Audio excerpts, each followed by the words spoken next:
बोलिए प्रेम से श्री सद्गुरु महाराज की जय। ऐसी वाणी बोलिए मन का आपा खोए, औरन को शीतल करे आपहु शीतल होए।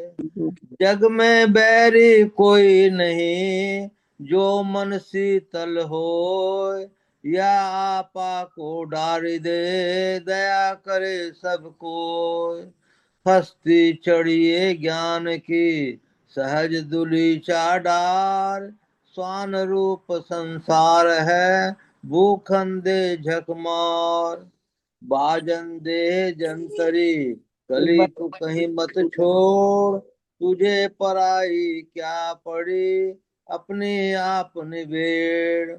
कबीर काहे को डरे सिर पर सिरजनहार, हस्त चढ़िए दुरिये नहीं कुकर भूं से हजार। आवत गारी एक है उल्टत होए अनेक, कहे कबीर नहीं उलटिए वही एक की एक। अर्थ, अपने मन के अहम भाव को छोड़कर इस तरह का वचन बोलिए जो अन्यों के चित्त को शीतल करे और स्वयं भी शीतल अर्थात शांत चित्त हो।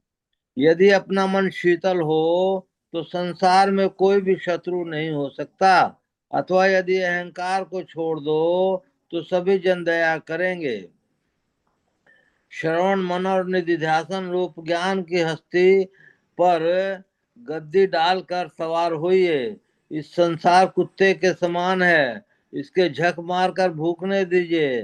तात्पर्य है कि इस तरह की हस्ती पर चढ़ने वाले सांसारिक लोगों के व्यंग और स्तुति निंदा की परवाह न करें।